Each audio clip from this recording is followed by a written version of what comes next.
I'd like to thank the organiser for including me with such prestigious speakers, but they did give me a bit of a wrong steer. When I prepared this, I thought I was doing a public lecture. I turn up and all the people I bumped in the corridor know more about this than what I do. So I'm sorry, I'm going to skip the simplistic bits because I start off as basics. Basically, fertility preservation has done for two reasons. Obviously for medical reasons, that's to lay down misère, we should be doing for everybody, and for social reasons, which I'll talk about at the end, because that's where the media discussion will come.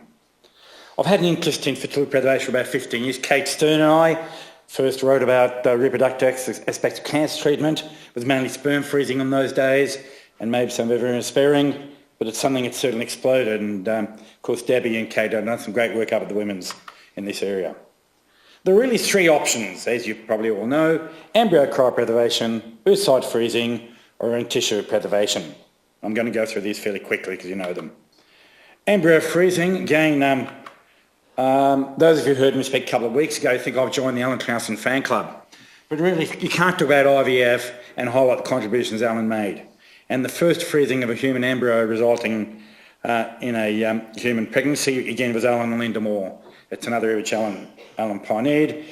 It made the front page of the paper, another world first. We used to have one each week in those days. It was very exciting days. And we've been doing it for 30 years. We did it reasonably well. Success rates are reasonably predictable. I've got the latest figures from the MPSU report, which give you somewhere around about a 1 in 4, 1 in 5 chance of having a baby with a surviving single embryo transfer. So it works. But the problems are that some of these young women don't have a partner. So you can't freeze an embryo if you don't have any sperm. Often, there is not enough time to go through a stimulated cycle, even with clomiphene or with FSH. So it's just something that's not possible.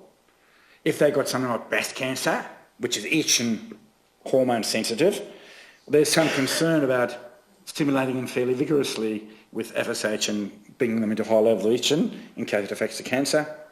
Some of them don't respond well. We've learned sperm count in men goes down when they're stressed, and also women don't respond as well when they're stressed. And the other problem, of course, is that the embryo is made by two people and the relationship may not last. Oocyte preservation is much more attractive because it's autonomous. We just, again, stimulate the woman and freeze her eggs. And what has changed oocyte freezing, although not well enough yet in my opinion, which I'll talk about in a moment, there are over 2,000 births using vitrification. There's no abnormality, no increased abnormality in the offspring. It doesn't seem to increase abortion rate, so it's reasonably reassuring. And of course, it maintains autonomy. As I said, vitrification is really something that's made a lot of difference, made it far more successful. Now, I don't want you to read this. I just want to show you that I actually looked at the paper, and here's the summary, because this is the only bit you need to know. I just didn't want you to think I was making it up. So, as some or most of you will know, in Italy, embryo freezing was banned 20 years ago, something like that. So they had to freeze eggs. So they become the world leaders in egg freezing. And the group from Rome reported on their experience. Just look at the bottom line, or two bottom lines. They said they had a pregnancy rate of about 5.4% for each oocyte that was warmed, and a pregnancy rate per transfer of about 29-30%. So it's reasonably good, but nowhere near 100%. Now, how many do we have to freeze? I've gone through that paper, which I've skipped on, and basically I figured that if you started with 17 oocytes, 84% in the Rome series survived thawing, about half fertilised, and about 15% implanted. So my back of the envelope calculation across the board, regardless of age, is that if you want to have a baby, you need 17 eggs frozen. In fact, sorry, that's more than that. 17 of your eggs have to survive freezing. So it's probably 20 eggs or 22 eggs you need to have frozen. Anyway, it's better than what we had years ago. One of the other options is to use immature oocytes. Again, it's something Alan pioneered, Frank Barnes in 1994 at Monash. And unfortunately, it hasn't lived up to its promise. There are 2 units in the world which are quite successful, and one is the Char Clinic in Korea, and the other one's Montreal, SL Cancer Clinic in Montreal. But I think most other units have found it disappointing and don't actually do a lot of immature oocyte collection and freezing and things. So although it's an option, it's probably not an option I would recommend in Melbourne to someone I see tomorrow who needed fertility preservation. The beauty of it is that you can collect any time of the cycle. You don't have to use any stimulation, so there's nothing contraindicated. The problem is you don't get very many oocytes, and the failure success rate for freezing and thawing. As I say, the pregnancy rates are not something to write home about, but they will probably improve with time. Ovarian tissue cryopreservation, and I must say that's something I'm quite excited about. I'm a bit like Alan, you can do this really cheap at the front end. Any gynaecologist with 2 arms and 2 hands can collect the tissue. Any IVF lab that can freeze embryos can freeze the tissue, and any gynaecologist can really transplant the tissue. It doesn't need a whole lot of skill, so it's a low skill thing. Jack Donaghy reported that case 10 years ago with a little bit of controversy about where the eggs actually came from, but now there are about 30 births around the world, and as you know, we had the first Australian birth of reimplanting some ovarian tissue into a woman who was had breast cancer, stored her ovarian tissue for about 6 years, and it's just the operation. Look, I'd put this in for the lay public. And so that's worked, and of course we read last September, about the success of the team of the women's, Debbie and Kate, who were the first pregnancy achieved from ovarian tissue, which took into the anterior abdominal wall. The problem is we know that the numerator is 30, we don't know what the denominator is, so we can't give success rates. There is a register being set up both internationally and Australia, and maybe sometime in the future we'll have results. The problem again is you're cutting away ovarian tissue, but if the woman's going to go through premature ovarian insufficiency anyway, you can be fairly generous with the ovarian tissue you take, so there should still be plenty of ovarian tissue there. Whether you get good follicles is some moot point, but certainly it does work some of the time. And the other problem, of course, is if you're putting ovarian tissue back in someone who's got a blood-borne cancer, then you might be able to, you might be reimplanting tissue, which you don't want to do. So to get around this again, and I think Alan postulated again about 20 odd years ago, what we could do is take some ovarian tissue and isolate the follicles in vitro, mature the oocytes in vitro, undertake ICSI, produce the embryo, just put the embryo back, so you're not putting ovarian tissue back. I guess this will be some years yet, but I'm sure it's a technique that will work one day and that avoids the risk of transferring tissue. Prepubertal girls, got his first name, Anderson in Edinburgh, sort of pioneered that, and they've been doing quite a lot of banking of ovarian tissue for prepubertal girls, and I'm sure this is really the only option for girls who aren't pubertal, and as many of these girls will do well with that chemotherapy, maintaining their fertility is important, and I think watch this space for this. Now let's get to the exciting bit, social egg freezing. The first article about this was by Gillian Lockwood, and a lot of you might know Gillian from the UK, she's in Birmingham. She was a philosopher. She's married to an ex-professor of philosophy, so she kind of got into it from a philosophical point of view and maintained betting for the young woman, or the not-so-young woman, who wants to preserve her fertility. And so now that frozen eggs are working reasonably well, that it's something that should be available. Now that's sort of kicked on since then, and I think we have now reached a brave new world where lots of people are asking about having their fertility preserved socially. Now, our friend Robert Winston, Lord Winston, came out, now this is some years ago, it was in 2009, and it's in the Daily Mail in the UK, and I just happened to be there, saying egg freezing gives false hope to women, and I think someone there says it's a con. Well, I think Robert probably spoke a little bit too strongly, or maybe was quoted a little bit out of context, but I think he makes a very valid point, that it's still early days, and the patients must not have their rose-coloured glasses on, like some of the clinicians do, and that they should be given all the right sort of results. There's a study done in the US published by Hirschfeld-Citron comparing cost effectiveness of freezing your eggs, freezing your tissue, or just waiting till you find Mr. Not Too Bad.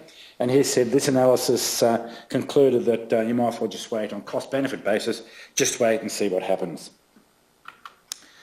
Now, I've already shown this slide. I reckon you need to freeze probably 20 to 22 eggs for one baby.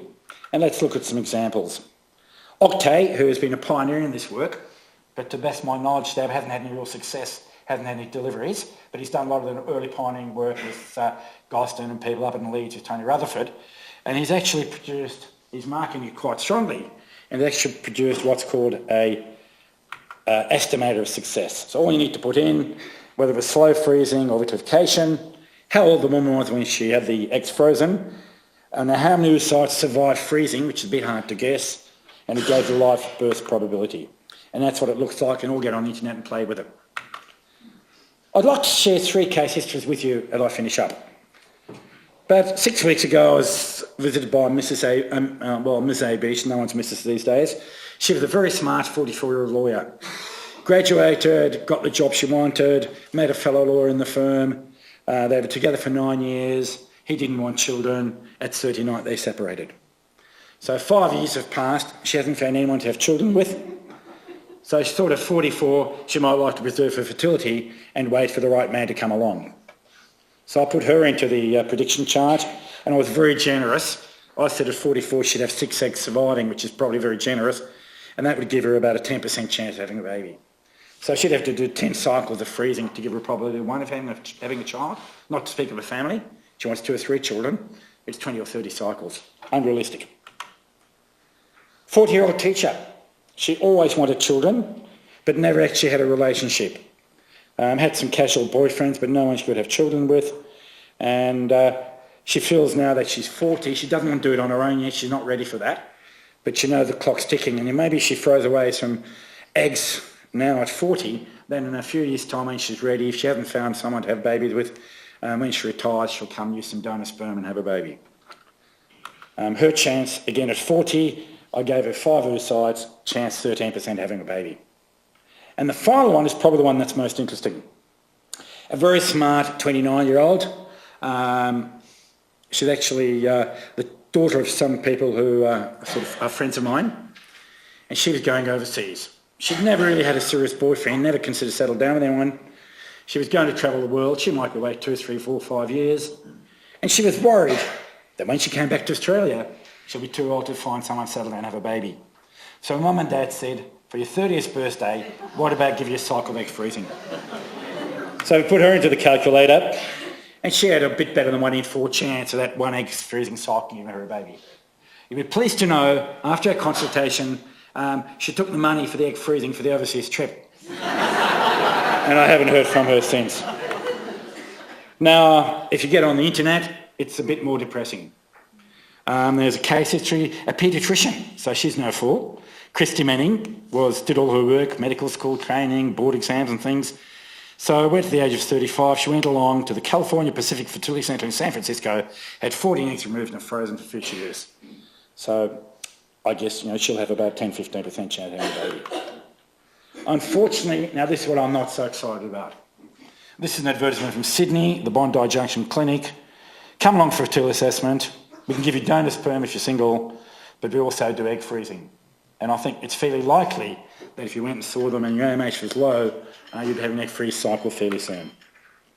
IVF has actually got a video promoting it on their website for egg freezing for social reasons.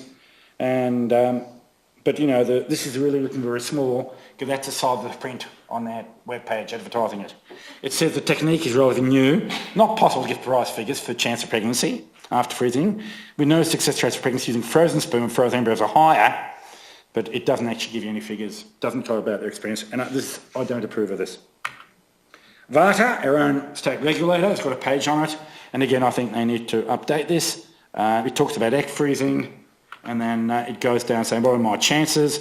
Well, they quote a paper from Cato, which is nearly 10 years old, and we all know, well, most of us probably know Cato.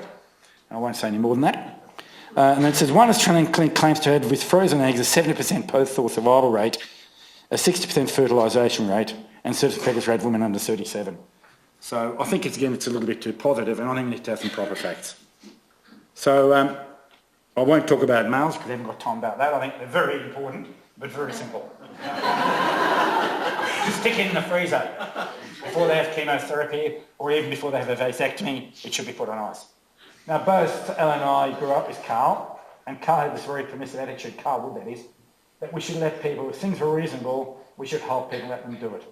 So I follow that, and I have no problem with women going ahead and having social egg freezing, social ovarian tissue freezing, if they are fully informed and are given proper success rates. What I'm worried about is that, I guess I agree with that, a little bit commercialism is not such a good thing. And often people have, both the clinicians and the women have their rose-coloured glasses on when they talk about fertility preservation for social reasons. For cancer, let's go flat out. If someone I saw needed, I'd go for embryo freezing if they had a partner, egg freezing, and ovarian tissue freezing. Cover the light, so one of them might work. So I'll finish there before I get bailed off. Thank you.